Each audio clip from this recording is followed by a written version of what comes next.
wanted to jump on here and give my Charlotte Hornets some love. They deserve it.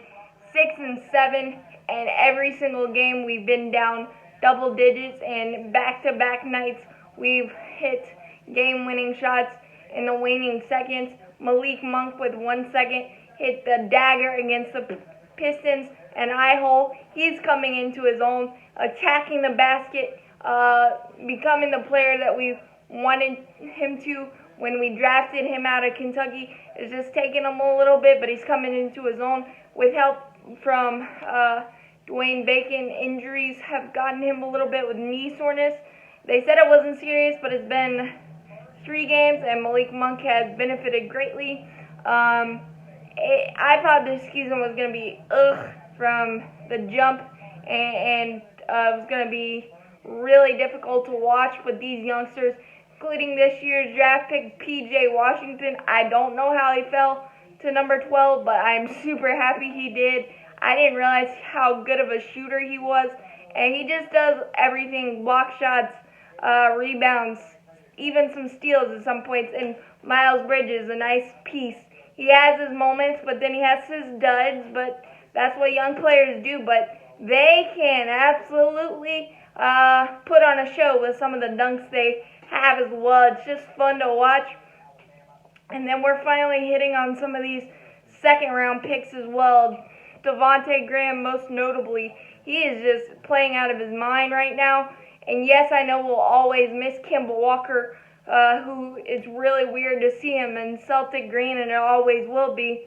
But Devontae Graham and the way he's playing, the biggest point increase in the NBA this season for any player, just absolutely amazing. Tonight, he kept us in the ball game, 9 threes, including the game winner from kind of Steph Curry range at Madison Square Garden. Kind of your welcome to the NBA moment, even though he's had some explosive games already for us this year.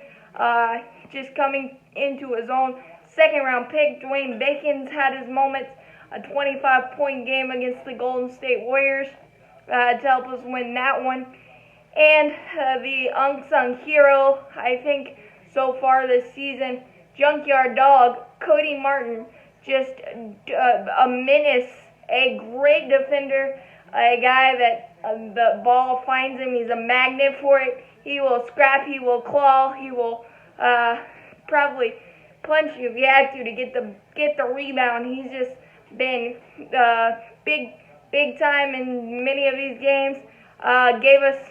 Giving us sparks when we start slow. Although we start slow a lot, it seems like, but we've also got the veterans. Cody Zeller doing his thing. Bismack Biyombo even having his moments. Marvin Williams clutch tonight with 4 threes, I think, and last game against the Pistons with a couple of clutch threes as well.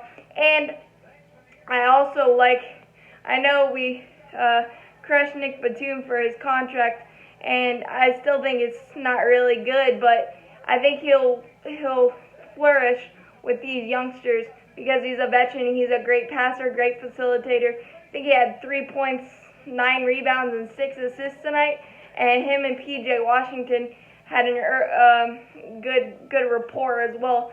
So, and then you got Terry Rozier, who outside of the dud in Boston has become consistent, 19 points in I think 3 straight games. So you got a lot there.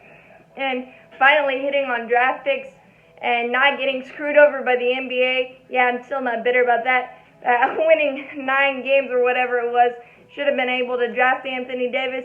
Didn't happen, but I think the basketball gods are paying us back with some of these quality Spurs-like second-round picks paying off big time. It's just amazing to see, and the fight that we show is absolutely fun to watch and amazing. So even if we do lose, it's entertaining, and I'm here to stay and here to see how it goes. And I gotta give props to James Borrego as well. He sticks with what's working. He doesn't sugarcoat it. If things aren't going well, he'll switch it, and he's a master at drawing up plays. Perfect for this young group, and it's just been fun to watch So far, 6-7 after 13 games. I would take it and take it right now. All flag, go Hornets. Let's keep the momentum going.